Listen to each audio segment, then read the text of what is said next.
Hello and welcome to the first session of the Epilogue of Happy Clinic 2021. I'm Nabila, your MC for this morning. We are going to deep dive into the topic of working through the uncertainty of a pandemic. How can we make this new normal work for work? Our session this morning will feature Dr. David Tan, a psychiatry registrar from Hospital Universiti, Malaysia, Sabah. Dr. David is a graduate from Kaohsiung Medical University, Taiwan in 2016, and he came back to Malaysia 2 years later and started his career working in the Department of Psychiatry at Sarawak General Hospital. Dr. David passed all MRC psych papers in 2021 and has been a member of the Royal College of Psychiatrists, United Kingdom in March 2021.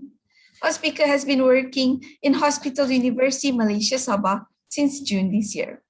Welcome to this webinar, Dr. David. We're happy to have you here. This session will also be moderated by Mr. Ijlal Nadzir, an executive coach and human resource professional. Mr. Ijlal has a career spanning over 2 decades in multiple industries, leading HR teams and working alongside CEOs, senior management, and board members to design and implement strategic HR initiatives. Welcome, Mr. Ijlal. Good morning. How are you, sir? For our viewers in both Zoom and TikTok platform, we would like to encourage you to be active in this session and stand a chance to win the Universiti H.A.P.P.Y. Do interact with us in the comment section and post your questions in the Q&A box. Without further ado, I would like to pass the platform to Mr. Ijlal to kick off the session for today. Thank you, Nabila, for the wonderful introduction. So today I'm honored to have with me Dr. David Tan, all the way from Hospital Universiti Malaysia Sabah, who will be talking about working through the uncertainty of the pandemic and how we can make things work for work. As you know, we are slowly in Malaysia starting to open up the economy, after almost 2 years of a little bit of uncertainty. We've been home most of the time. I think this morning with Encik Wan Ahmad Saifuddin, he's welcoming students back to Universiti campus. People are starting going back to work and things like that. So it's an adjustment that we need to do again, as we try to be normal or the new norm. So today, Dr. David is going to be talking a little bit about that and also how we can manage mental health, our stress and things like that. So without further ado, let me introduce you Dr. David Tan. Hi, Dr. David, good morning. Hi. A very good morning to everyone. Thank you so much, Nabila and Mr. Ijlal, for your kind words. So yes, I'm not sure if anyone can see me and hear me clearly. Yep, we can. Okay. So welcome again, everyone, to this webinar. I'm really honored to be able to be here to share with you, all of you, a bit of about 20 minutes or 30 minutes about what I think about the pandemic and how our work condition is. The topic today, which has been introduced both by Nabila and also Mr. Ijlal, is working through the uncertainty of a pandemic. And my name is David, or David Tan. Usually people call me by David. Thank you again, Universiti, and also my own hospital and my university for giving me this opportunity. And of course, thank you everyone here to be here to listen to what I can share with all of you. Okay, so I'm going to talk about 3 things today. The first is how has working from home changed, the concept of working from home and also the application of working from home changed from back then and now, and what are the pros and cons of working from home, and how do we deal with the difficulties that working from home bring about. So without further ado, let's get ready for our journey to a new work-life balance. So how has working from home changed the concept? So the concept of working from home, or there are other many names to it, telecommuting, or working from anywhere, and more, and etc. How has this concept changed? This idea actually arose with the uprising of telecommunication in the 1970s, which has slowly gained popularity to up until 1990s, where people started to really dream about working from home or working from everywhere or anywhere, like in Japan, or like in Korea, like in the US, you can travel and work. But this was what they thought about working from home before, at least 5 to 10 years ago. Work is something you do, not something you go to. Ironically, since the COVID pandemic, our working from home experience has reduced to this: wake up, dress up, and Zoom meeting. So it has now occurred to us that working from home can be very mundane. And not only it is mundane, also comes with its own sets of problems. So before the COVID pandemic, about 17% of the population was working from home full time. But since last year, the rate of people working from home has been increasing to up to now, we have about 44% of the working force working from home or telecommuting. But the golden question is, then are we really happier? Was what we dreamt about working from home working for us right now? I'm afraid not. So that's an interesting personal experience that I'd like to share with all of you. So it was last year. So the COVID pandemic really changed how my career and even my professional exam was being conducted. So last March, during the COVID pandemic, I went to the UK. I wanted to sit for the exam, but the exam was cancelled. I was there for one day and then I came back to Malaysia from the UK. And but luckily, thanks to COVID, the examination board actually made the exam online within a few months itself. So I sat for the exam again, online version, but there was still a lot of restrictions just to reduce the risk of us cheating. So one of the things that we need to do is before the exam, you need to take a picture or sometimes a video of your surroundings to show a proctor that you're not trying to cheat.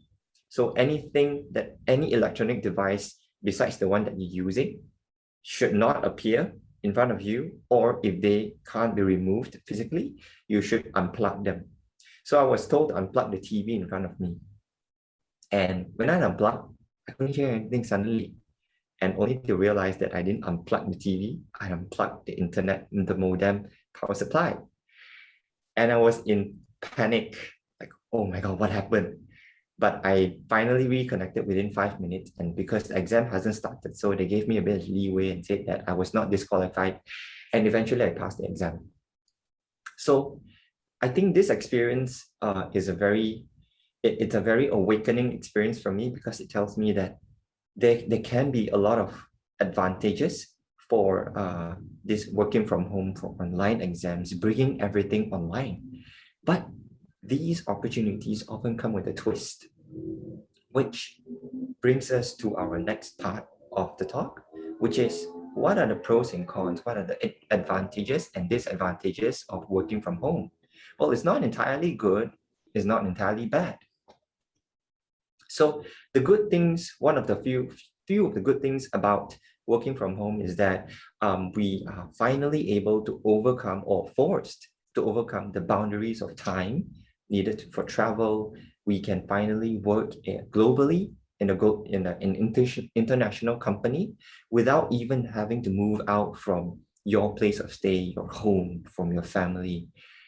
This was our dream. This was many of our dreams. People with married people or people with family that they need to tend to. This was what they really wanted. They don't need to leave the family to work in an international company. And also we can work anytime, like for most occupations, of course, as long as you can deliver, you're the boss to decide when you want to wake up and when you want to work, when you want to stop work. So, and for those who really value their family, and also for those who have a lot of dependence with them, you get to tend to your family's need at the same time you're working. So there's less need for nursing homes or daycare centers, and you tend to save a bit of money from that.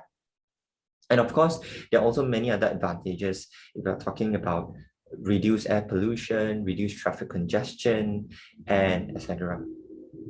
So, but the thing is, it's not entirely good as well. Like, what are the not so good things about working from home is the first and foremost, our isolation. Isolation in terms of emotion, isolation in terms of physical. Last time, working from home, meaning you are working abroad or you're working while traveling, you're working anywhere. But because of the pandemic, because of the COVID-19, working from home nowadays doesn't only mean working from home, it means working alone because your movement is restricted. It's difficult to, okay, ignore that what I've typed, stay connected or stay emotionally connected with your colleagues, like during coffee breaks, lunch breaks, you get this emotion, connection with your colleagues, with your friends. And these are the things that actually make you happy and sometimes make you look forward to going to work. And because of working from home or working alone most of the time, we are experiencing more of these isolations. And the boundaries between our life and work is becoming blurred.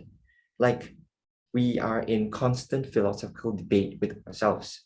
What is work? What is life? What is sleep?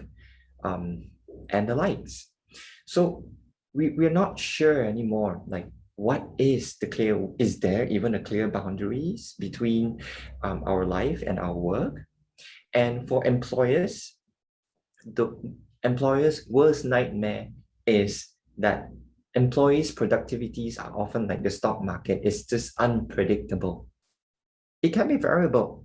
Some employees who are very motivated, highly motivated, and internal motivational driven can actually still produce the same thing that they do when they are working in the office. But for some, it's not the case. Without constant pushing or monitoring or a bit of nudging, these employees tend to slack. So, but I can assure you that we as employees are definitely not Netflixing, like definitely not, like really.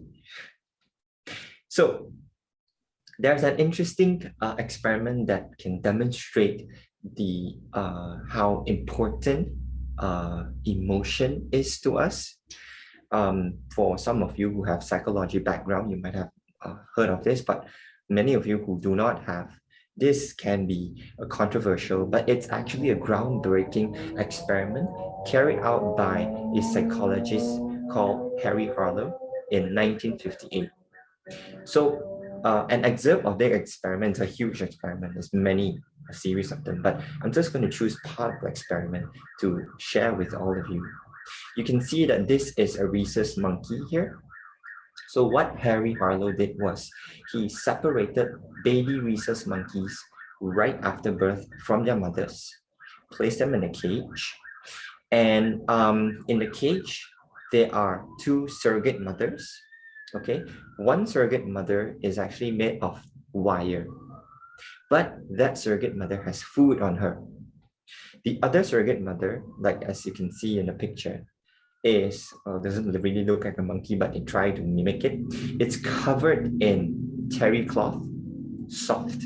Okay, so what Harry Harlow found out was that these baby rhesus monkeys would go to the wire mother monkey, okay, surrogate mother, for food, but only for food. Most of the time, they'll spend time with the mother that has terry cloth wrapped around her. And this is groundbreaking. This is demonstrating, like us, we are like these monkeys. I mean, our ancestors are. We are emotional animals after all. Food is not just only about food, it's also about emotional connection. So from this experiment, we can see that this emotional isolation from working from home, from working alone due to the pandemic, has caused so much distress in us. And hence, I'd like to move on to share with you, all of you here, what are the ways then we can go around or we can reduce the distress, which is a very new, or not very new, but which is a concept that is gaining popularity among all mental health practitioners. It's called mindfulness, or being in the present. So you can see from here, there are three bubbles. The middle is present, on the left is past, and on the right is the future. So when we look at our past, when we dwell in our past, we tend to look at our failures, incompetencies, inadequacies. And these things tend to trigger a lot of sadness and depression in us. But when we look at our future, there's a lot of uncertainties, there's a lot of challenges. It's just so unpredictable. And hence, a lot of worry, a lot of anxiety arise because of these uncertainties and unpredictability. So in conclusion, when we dwell in the past, we tend to feel sad. When we dwell in the future, we tend to feel worried. So what we want now is not to dwell in the past or dwell in the future, but be present, be in the here and now. So this is mindfulness. But what is really mindfulness? There's a lot of definition to it. If you look online, there's like a lot of, you can look at Wikipedia, you can look at a lot of people writing about mindfulness. But these are the three things about what is and what is not mindfulness that I think is the most core definition for mindfulness. So mindfulness is paying special attention to the moment, to the here and now. Why we call special? Special in meaning you are not being judgmental about it. You are seeing things as they are. For example, if happiness arises, you see this happiness in you and you acknowledge that this is happiness. But when you have sadness arising in you yourself, you see sadness, you acknowledge sadness and say, this is sadness. Likewise to any emotions that arise within us, any thoughts that arise within us, we try to pay special attention and not judge them. Oh, I shouldn't feel happy, or I shouldn't feel sad, I shouldn't feel angry. So this is paying attention. And not only we are paying attention, we are also accepting what is. Happiness is happiness. Sadness is sadness. We're accepting the nature of them as they are. We're not blaming ourselves for having these flaws or having negative emotions like everyone else do. They are part of you as they are part of the collective human experience. And the nature of these experiences are that they come and they go. Happiness comes, happiness goes. Likewise, anger and sadness come, anger and sadness goes. They are ever changing. And what is not mindfulness is not relaxation in a strict sense. Many people experience relaxation, feel relaxed when they do mindfulness practice, which can come in various ways, but it is only a byproduct, a beneficial byproduct of mindfulness. But mindfulness itself does not mean complete peace. Like what we've mentioned just now. When sadness arises, you are paying special attention towards this sadness. So you're not at peace, you are experiencing sadness. But what you're not doing is you're not adding on unnecessary suffering on top of what you are already going through. But then what is mindfulness in the context of working from home? There are many things, but I think the most important thing that we have to be mindful of working from home, instead of besides being mindful of what is being in the here and now, is also being mindful of boundaries. What you can do is you deliberately change your workplace or your work clothes to denote a boundary, a physical boundary between work and home. If your house is big enough, you can choose a specific room for work. If not, if you just have a studio or a small room, then choose a specific corner for work, and you deliberately change into your work clothing before you start work. And when you stop, you change back to your home clothing. This gives you a sense of control. This gives you the sense of that there is a clear boundary. So you're being mindful of these boundaries. And also, you're being mindful of your time. Being mindful of time is very different from being strict with time. So being mindful of time meaning you can sometimes stretch your boundaries a bit when you think you can, okay, you are up to it, you stretch a bit. But you are also being flexible. So maybe you leave work, your work stops at 5. You are telling yourself, well, I can work maybe 10 minutes more. So you try to finish everything within 8 to 5, but you give yourself a bit more time, like 10, 30 minutes of boundary stretching. But you still keep in mind that you do not want to cross this boundary, stretch these boundaries too much. Because many of us who are capable workers or capable employees, your boss do not want you to burn out, because it's akin to killing the goose just to get one golden egg.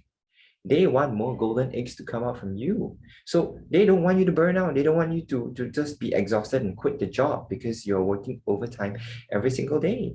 So this is something that we can do and negotiate with our company and our bosses by telling them, look, we are capable. So we need like a structured working time. And the last one is transition rituals. So before those who have never experienced working from home, like me, has never really appreciated the time that we take to commute to and from work. And only when we started working from home that we slowly realized that actually commuting to and from work is a warm-up and a cool-down period. So without this commuting, we actually lose this golden warm-up and cool-down period. And a lot of us, it's just like you wake up at 7:58 and by 8 itself, you start working. You're putting your body in shock. It's not good. Your body tend to not take it. You create a lot of distress in your body, your physical body. So what you can do is you can create your own rituals. Okay, be creative about that. Make coffee, speak to one of your family members. If you have a pet, spend 5-10 minutes with your pet before you start working. Okay, do things that you like, and do any hobbies, exercise. Make these your rituals, just so that you create like a sort of transition rituals between work and also your own home or life. So with these in mind, this is how what you can do to actually go around the distress about working from home, being mindful. I'd like to share with you more about mindfulness, but I think that would be another huge topic that maybe we can spend 1 hour or so. I think that's a lot to share about. So this is the end of my sharing. Thank you so much again. Thank you, the team, and thank the audience. If anyone has any questions at all, please ask, and I'll try my best to answer your questions. Thank you very much, Dr. David, for your presentation. I think it's wonderful. For the audience, you can post your questions in the Q&A box or in the chat. We are also live on TikTok this morning. So for the guys in TikTok as well, please do forward your questions to us. We have quite a number of questions already, Dr. David. But I think let us start taking your last point on mindfulness. We've got a question here from Pang Hui. How can someone practice mindfulness? Okay, I'm just going to talk about a little bit about how can we practice mindfulness. So we have a lot of variations of mindfulness practice, but what I find the most useful is actually to spend 5-10 minutes in a day. It's not actually meditation. You can incorporate into any form of meditation if you do practice that, but it's actually not. It's just paying attention to your five senses.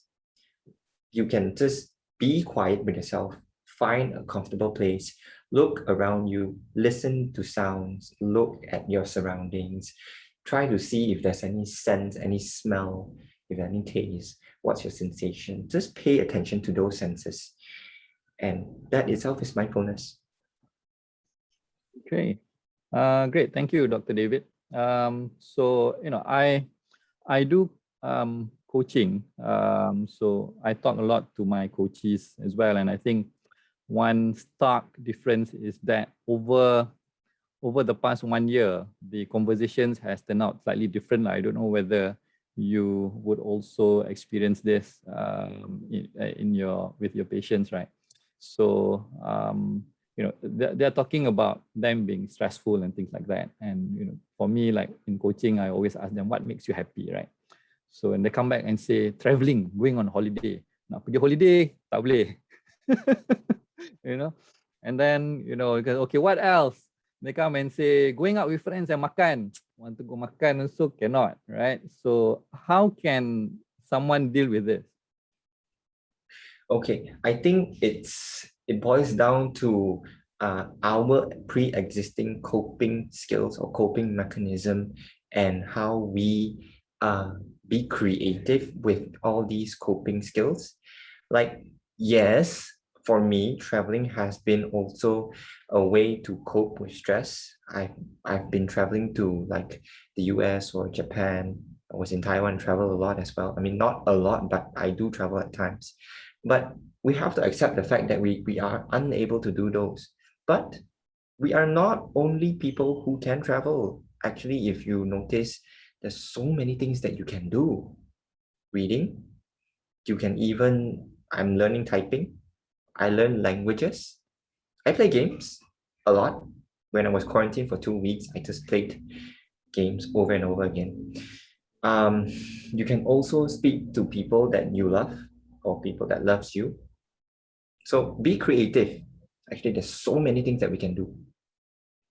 Right. Thank you, Dr. David. So be creative, think outside the box, right? And see what you can do around ourselves. So we've got a few questions coming in. I think let's pick up one question here. So after 2 years of not going to physical work, I find it a bit phobiatic to meeting people physically. As you know, COVID is still an issue, right? And I find adjusting to driving is also an issue. How can I face this? I think I have the second problem. I've not really driving as well, and I hate driving. But yeah, a lot of people have this problem when they start working. They start to worry if if they might catch COVID while working. And I thought to myself, like, what are we worried about? But when I think outside of my career, it's just that, oh, I can start to understand why there's so many fear in non-medical personnel, because we have been living with deadly viruses since day one in our hospital life. We have Acinetobacter baumannii and all these weird funguses and all. You can't touch anything. It has been there for so many years. So we are so desensitized, we're so accustomed to this new environment about viruses. So when you are thinking about that, what you can do is, I think you're worried about viruses. Okay, if you do that, then follow SOPs. In fact, you reduce the risk by a lot if you follow your SOPs. And if you don't go meet people, you are actually not really safe from the virus as well, actually, to be honest. It's just everywhere. But if it's psychological hurdle, then what you do is you do it step by step. You don't meet like 100 people at once first. You start meeting 1, 2 close friends, and then you go up the scale and start meeting more people, and then you'll slowly get used to it. And driving too. Right. Yeah, I think I have problems driving as well. I can tell you. I think I've gone back to the office, of course, on rotation, right? So you see people either driving too fast or too slow. Yeah. And of course in KL the traffic is increasing day by day lah. So it's getting used to. So we have got a poll as well that is being posted up by our organizers. So if you can take time to glance through the poll, I think interesting questions. I think we can go through a little bit of the results slightly later on as well. So talking about going back to work, there's a question on wearing face mask all day is very tiring, and also I can't gauge body language in meetings. Any ideas on how to address these issues? Of course, Dr. David, you dah biasa lah tengok mata, you dah tahu kan. Tapi people like me and all the ones outside there, how can we anticipate lah body language or emotions? Okay, so Ijlal, you're right, because wearing face mask, we are used to looking at the eyes and also other parts of the body for non-verbal communication. How do we gauge? Okay, so first and foremost is you just need to get used to not looking at other people's faces, and the eyes can tell you a lot. So look at the eyes, look at the hand gestures, and pay more attention to the intonation. And these are often very useful in gauging other people's emotion or state of mind. Yeah, I think it's really just paying attention to other parts of the faces, the eyes, and also the body. Okay, thank you. So we will probably at some point also have some competencies lah untuk kerja di hospital kan. Kita tengok mata. Yeah, so let's go to the next question. Still on work, while we are at that, is that how can those people staying positive during job hunting? As you know, right, there are people who have been retrenched or out of work and jobs. So how can they continue to stay positive during this very challenging time? It is mentally challenging. It can be physically, emotionally, financially challenging, especially if one is a breadwinner of the family. Okay, so I actually have moved away. I mean, since for the past few years of career, I've moved away from encouraging people to stay positive anymore, because I think that there are many times we are really struggling from true suffering, from true setbacks in life, and it's really, really difficult to stay positive. It's almost wanting someone to lie to themselves that, okay, it's okay, everything's going to be fine, I'm just going to stay positive. I've moved away from that and moved into the new concept. What we are talking today is being mindful. So being mindful is that you are acknowledging that, yes, you are having a lot of setbacks. It's true, it's valid, and you're having a lot of negative emotions in response to these setbacks. So instead of forcing yourself to stay positive, think that it's something that the pandemic is not something that we can change. Not one person can change. So what can I do? That's always what I ask myself. These things are unpleasant. What can I do? And you will find ways to go around it. For me, I have found many ways around the contract. If people have been following news about doctors, I found ways around the contract issues in the Ministry of Health, and here I am today. Okay, thank you. Hope it will help those ones as well. So we've got a question from Norfi from the Iskandarian. So the question is I would like to ask, in your opinion, Dr. David, what employers or work colleagues can do to help with their work from home employees in terms of productivity and their mindfulness, as in to create cycle of mindfulness at work. Okay, so this is a question from employers, is it? Probably from employees lah. Employees asking, what can I do to help my colleagues, and what can the company or my bosses do to help productivity and mindfulness. So I'm really glad that someone asked this question, and I really hope that employers are also here to listen to what employees are saying and what are their struggles. So what can we do is that you can create your own circle of support groups among your like-minded people, and make a lot of meetups. Instead of just meeting like formal meetings, you can do informal ones. Okay, and also if you can, now that the MCO is less strict, you can start getting friends to your place. Maybe work in a small group, but it depends on our MCO restrictions.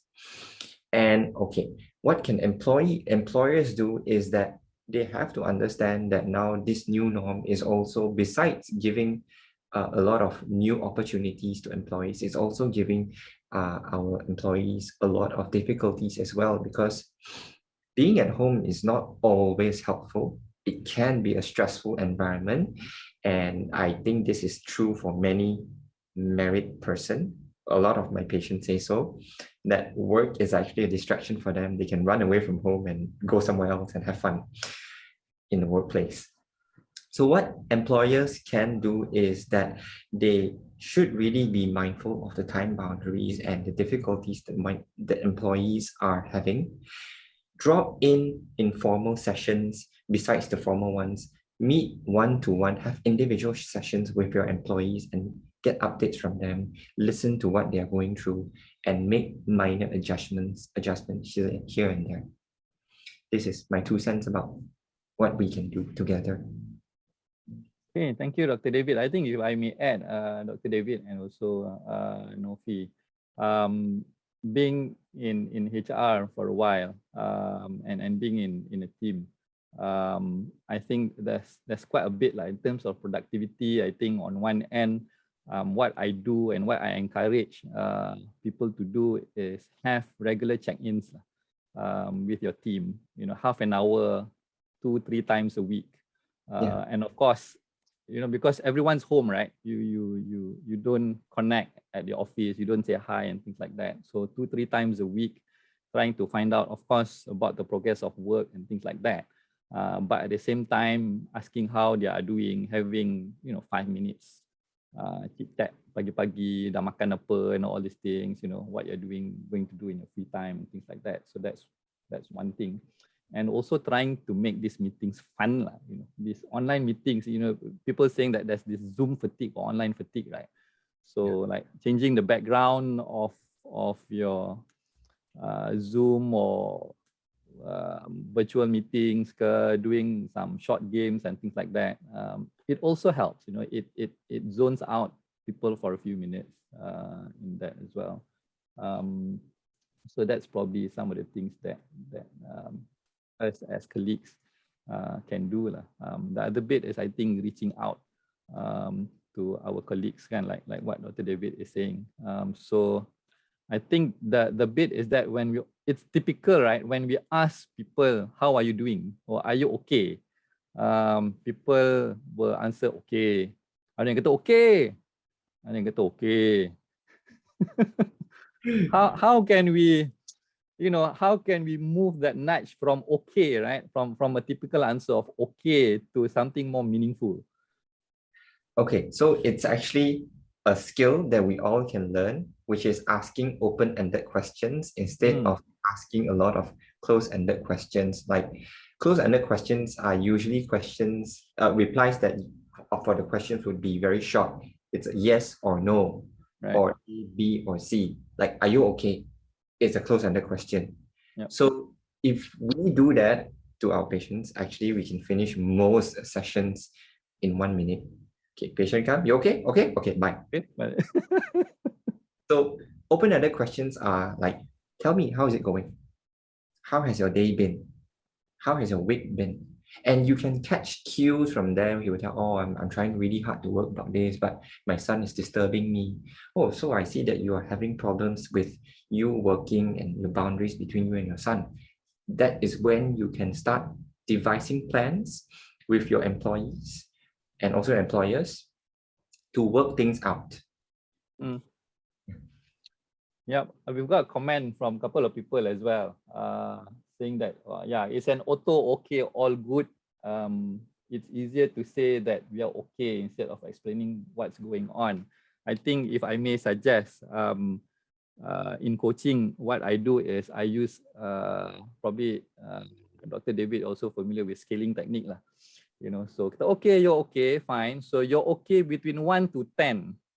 You know, 10 being gila-gila excellent okay, and 1 being you're okay kind of thing. And so where are you, right? So you can gauge whether that person is like, okay, like my okay is like 4. That means not so okay. Then you can follow up with what Dr. David is saying. You know, your open-ended questions. Or if they kata my okay is beyond 10, then bagus lah, right? So we can also ask open-ended questions then, right, Dr. David, in terms of, you know, what makes your okay beyond 10 kind of thing, and what is exciting for you today, right? Yeah, That's a very brilliant method, the scaling. Yeah. So okay, we move on to the next question. I think also relating to work from home lah. Before we move on to others, I'm an introvert, so work from home is comfy, but now I have to go back to work. I feel uncomfortable. It's a disaster. Okay. So actually, not only this audience is facing this problem, even a lot of our doctors are also having these kind of problems. Like, they are naturally introverts, so they find that certain fields in the medical field is difficult for them.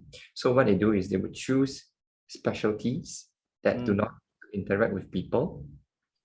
Pathology.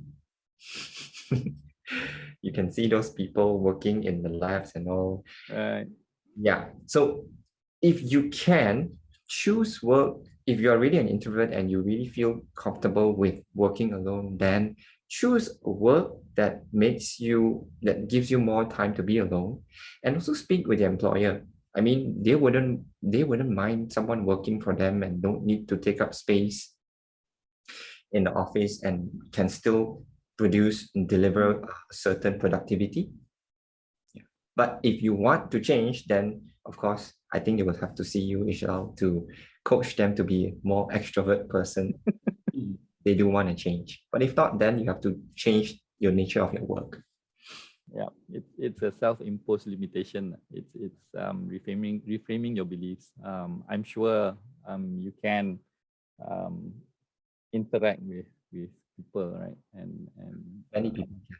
Yeah, probably not so social in talking to 20 people at the same time, but you know, one-to-one and things like that. You can always start with that. Yeah. Okay, I've got a few questions, if you don't mind, Dr. David, for me to pick up. There's some questions for me as well from a HR perspective. So I'll answer probably a couple of questions together. So there's questions on work from home and managing performance, and as well how to promote empowerment. So okay, this has been a common question in HR, and I've been asked these questions many times last year. And the question that usually comes to me is that, how can I know they are doing work when they are at home? Or how can I measure performance when they are at home? So I always start with answering the question with asking a cynical question. How do you know that they're actually doing work when they're in the office? Right?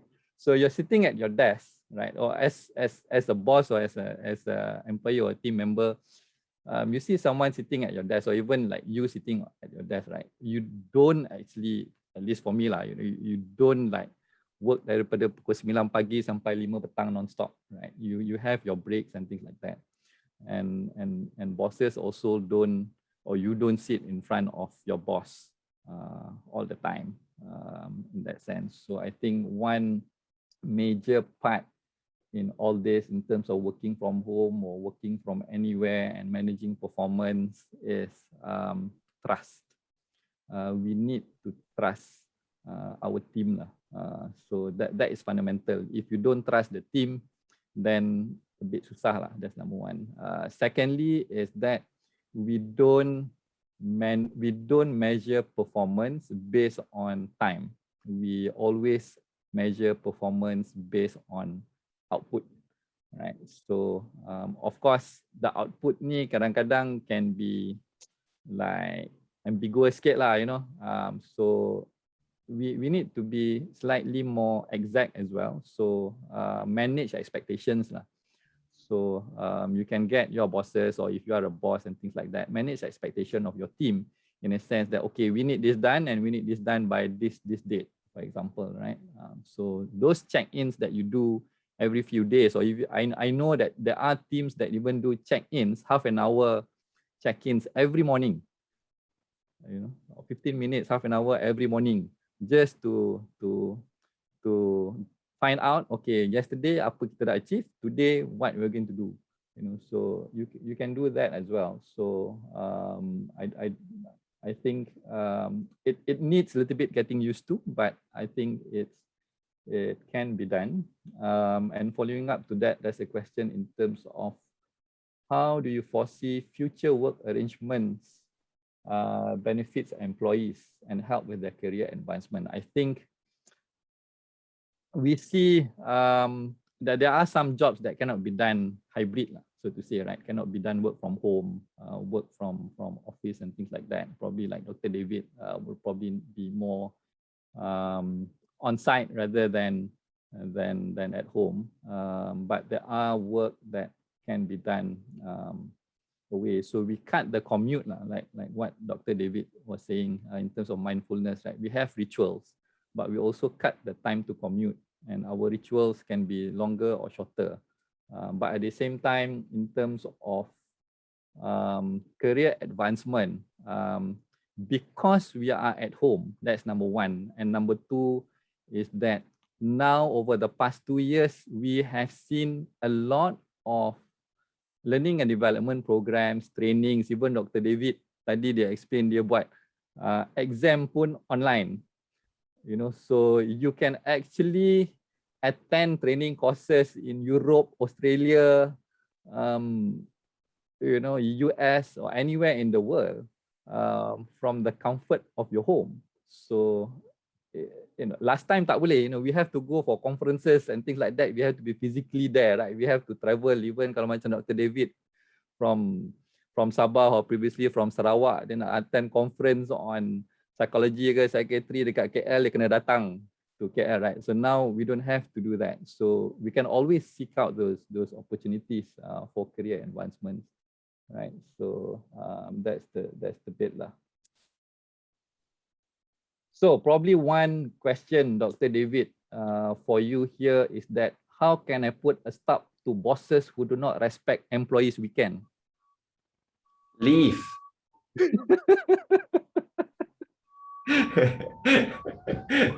No, it's actually easier said than done, because I think people who struggle with this decision is that they might have a lot of financial responsibility that they just can't leave the job. People do struggle with that. I mean, if you don't have any financial difficulties, then the easy answer is really just then throw your resignation letter and say bye-bye, because an employer that doesn't appreciate you is not an employer that you should follow on the long run, unless you are very happy with the gaji. Okay, so it's actually how much you can accept. What are you willing to give and take? If I'm being paid 100K per month, I don't mind working over weekends as well. But if you're going to pay me only 2,000, I'm so sorry, I won't, and I'm finding somewhere else. So the question goes back to the audience. What do you want? Do you want the money? Do you want to work? Is it that important? Can you leave? You can leave. You cannot leave. Speak to your boss. Tell your boss that you really can't cope it. Explain to them that you need time to rest because, like the analogy I gave, the golden egg should come out every day and not to kill the goose just to get one golden egg. Yeah. Okay, related question. Bosses, colleagues sometimes sends email at night and I'll get anxious, although I know I can address it the next morning. Any tips on how to deal with the issue? There is a function that you can actually block the email at certain time of the day. That easy. If you're not supposed to work, don't work. It's that easy.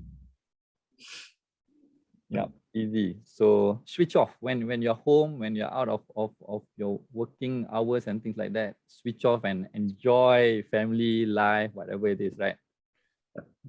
Use a separate work phone, a cheap one. Old one, and separate it. That's for your work. Yep, that's a good tip. Okay, we've got a message from the organizers. We are almost out of time, but we have got an extension because I think the topic is interesting. Okay. So probably a few more questions, Dr. David, if you don't mind. Banyak nih. Okay, I'll go with again before we move on. Still on work from home. So work ni is we generalize the word work, right? But students as well, because it's in Universiti as well, right? So students pun basically work lah. You know, you have to attend classes and things like that, right? So work from home has been a double-edged sword. There has been concern over space and inability to shut down at the cost of family, relationship, and one's well-being. Maybe you could explain the basis of your non-medical intervention, mindfulness. You suggested to minimize this real problem of balance in one's life. And do you foresee a shift in conception of work to be in harmony with one's life? Work is only one part of life, not life in totality. A question from Alif Faisal. So I'm trying to understand the question. It means if there's a possibility to combine work and life. Yeah, I think so. I think balancing. I think it's balancing work and life, right? Oh, okay. Life is work and work is life. I agree to some extent, but not all. Only part of my work is life, but not all, because what I used to do is when I'm not working, I really don't reply to anything. I make it very clear for myself that I cut very clear boundaries, but this comes with a cost that people will feel that you're a very inflexible person. So it depends on how you do things. My way of doing things is that I am like 100% available and I stretch a lot of boundaries during my working hours. I'm okay with most things. So I compensate with that by producing more during my working hours so that, well, to make it sound bluntly, to shut my boss up. That's what I usually do. So balancing is actually a lot of skills. It's you willing to also give in. So you're not only asking your boss to give you like straight time, or I can't work after this. But what if you're not delivering enough? What if you're not capable enough, even during your working hours? Nobody would want to give you that leeway. They would need to feel that you are a capable person, you are an irreplaceable person. Only then they will really want to respect your boundaries because they fear of losing you. Right. Okay, one question from Lydia. How can we convey to our colleague who have depression to overcome anxiety? I think this goes along the lines as well in terms of how can we, or what can we do to help our family and friends and colleagues with regards to mental health. Okay, so a new phenomenon that I have observed since COVID pandemic is that a lot of people are experiencing a thing called adjustment disorder. It's actually a true diagnosis in our psychiatry handbook. But it's a kind of vague diagnosis. It's not depression, but it's somewhere near depression, but somewhere above normal distress level of stress. So a lot of times these adjustment disorder symptoms can mimic depression. I have seen a few who have moderate to severe depression, but once they went back home with their family, all gone. So most of the time, it's actually your company. You spend time with your friends and families. You talk to them. You give them however support that you can. And if you think that it's really going out of hands, encourage them to seek mental health services. It's very easy nowadays to do that. Your nearest clinic, either government or private, can easily do that. A lot of online services as well. Yeah. Okay, great. So do reach out, right? So if you see your friends, family, or colleagues and things like that, do reach out and help them to reach out to mental health professionals as well. So our earlier question from Ali Faisal, he said here that he mentioned that work is only part of life and not life in totality.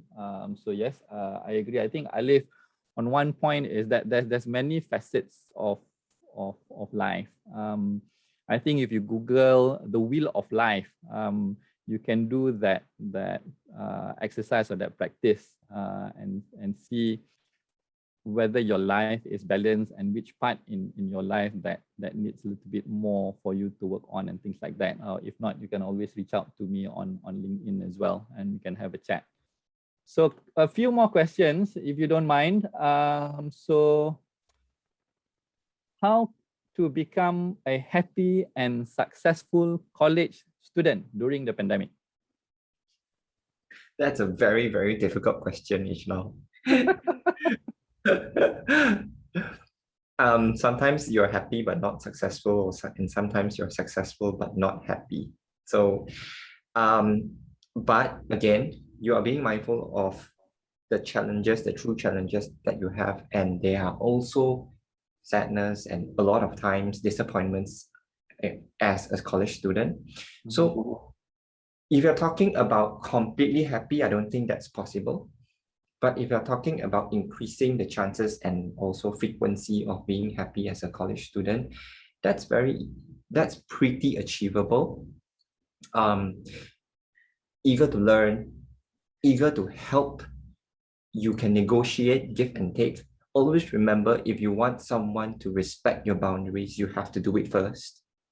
Okay, and you have to earn that respect as well. You're not just going to require someone to, hey, you must respect my boundaries. I tend to do that. I tend to encourage people to earn their respect rather than just arbitrarily saying, okay, 5:00 is the end time, or 8:00 is my start time, nothing earlier than that. Well, if you want to do that, make sure you're really, really capable that you can even say that to your boss or anyone. Yeah, I would ask the question in terms of probably what's missing. If you want to be happy and things like that, what's currently missing in your life that's not making you happy, and probably have some time to reflect on that question as well. So in your opinion, Dr. David, people working while listening to music on the headphones, any studies to show that it affects focus? Yes. As long as you're multitasking, your focus will be spread thin. but there are a lot of different kinds of attention. Okay, so some people find that they can pay attention easily when they have something like white noise going on in the background. So if you are talking about music, then it's a very difficult question to answer. But if you're asking me, then how can we use like music or songs to help us focus? Then I would encourage you to choose those that do not have lyrics, because or those that have lyrics but you don't understand, because you would tend to sing the song and it will actually draw your attention away from what you're supposed to do. That's not white noise anymore, background anymore. Yeah. So instrumental music or Yeah. something, right? Yeah. Okay, couple more questions. So how does our eating habit affects our effort to overcome stress and anxiety and boost our effort in practicing mindfulness approach? Question from Mahathir Muhammad Saleh. Okay. I don't have enough data saying that certain food can improve one's mental health, but your mental health is very closely related to your eating habits. It's a chicken and egg question, because people do stress eat and binge eat because of stress. So this is how your mental health affect your eating habits. But the other way around, if you are eating healthily, actually it's actually a confounding thing, because you are eating healthily. Most of the time, you are very well aware of other parts of your health. So you also exercise, you also try to structure your time. So it's actually all these little things that is contributing to better mental health. Okay, probably one final question, Dr. David, with regards to burnout, right?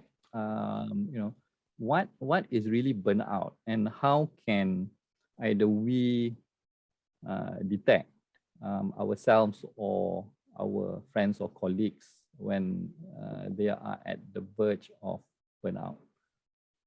Okay. So burnout is actually becoming an attention, especially in our medical community. And the WHO, I think last I know, WHO is still working up the criteria, the diagnostic criteria for burnout. Okay. But from what we understand about burnout is actually a special kind of depression. It's very related to work, and it's not like how we lose something kind of depression, but it's more of the feeling of demoralized, that you feel whatever you're doing doesn't make sense, doesn't mean anything anymore. You don't feel that productive anymore. So that's burnout. And how you're going to counter that is you need to speak to someone, you need to speak with your employers, speak with your supervisors, and tell them what you are facing through. Get some time out, recollect yourself, and think if this is really what you want to continue. And if yes, then get back to it after some time of rest. If this is not really what you want, then it's time to find something else. Okay, thank you very much, Dr. David, for the wonderful session. I think just as we wrap up the session today, let's have a look at the poll results. So here we have, are you having problems in adjusting to the new working arrangements? 50% of them said no, 18% unsure, 32% said yes, they are having problems. And then I think we'll also discuss about that, right? In terms of how we can slowly adjust back to working. Do you prefer to work from home or from the office? Work from office, 56%. Ramai tak sabar nak pergi office. Interesting. Interesting. So tak nak duduk rumah. Get away from the house and people in the house that you've been stuck with for 2 years and go out and meet humans other than your family members, right? To go makan and things like that lah, probably. And do you think you manage your time well to juggle with work and family? 48% said average. I think about 40% said good and excellent. So yeah, those are some of the points that comes by. And so I think thank you again, Dr. David, for a wonderful session. Thank you. So I hope that we can get in touch again, either through Edacity or through other means, to have more chats and probably listen to you more about going deeper in terms of mindfulness. Okay, I'd like to do that. Thank you so much on the team for having me here, and also for your kind words and moderating the session. Thank you. Thanks. I'm thanking the audience as well for participating. I think some of my friends and families are here as well. So yes, thank you all. All right, thank you very much. For the ones for our audience, both in Zoom and TikTok. So take care of yourselves and each other. So I will pass back to our MC Nabila. Bye. Stay safe. Yeah. Thank you, Dr. David. Thank you, Mr. Ijlal, for the insightful session we had just now. I like how Dr. David mentioned that mindfulness is ever-changing. There are always things to do and to experience when you're feeling low. So you are definitely encouraged to find ways as a coping mechanism that can suit you best. So we hope that all of you have gained some fresh perspective in your journey post-pandemic. For viewers at home, you will stand a chance to win the exclusive H.A.P.P.Y kit when you actively participate in all 3 sessions today. Chosen winners from both Zoom and TikTok will be contacted by the H.A.P.P.Y team. Stay tuned for our second session happening this afternoon at 12 p.m. with the topic of parents' roles in promoting teenagers' mental health, featuring Professor Dr. Marhani Midin, consultant psychiatrist from Universiti Kebangsaan Malaysia. Before I end the session, I would like to invite again our guests today for a quick photo op. Mr. Ijlal, Dr. David, can we have you on the main screen? Technical ready? They were waiting for Dr. David. Okay, cool. So technical, ready? Smile in 3, 2, 1. Can we have another one? Technical ready? Okay. 3, 2, 1. Awesome. Okay. All right. Thank you so much. Do follow our social media at Edacity Official on Facebook, Instagram, Twitter, TikTok, and also YouTube channel, and turn on your notification for any announcement. Thank you again to all participants for joining us this morning. I know it's a Sunday morning. It's challenging, but you are here. Congratulations and kudos to you. Don't forget to complete the survey by the end of this session. Until then, I'm Nabila signing off, and we will see you shortly with another great topic. See you then.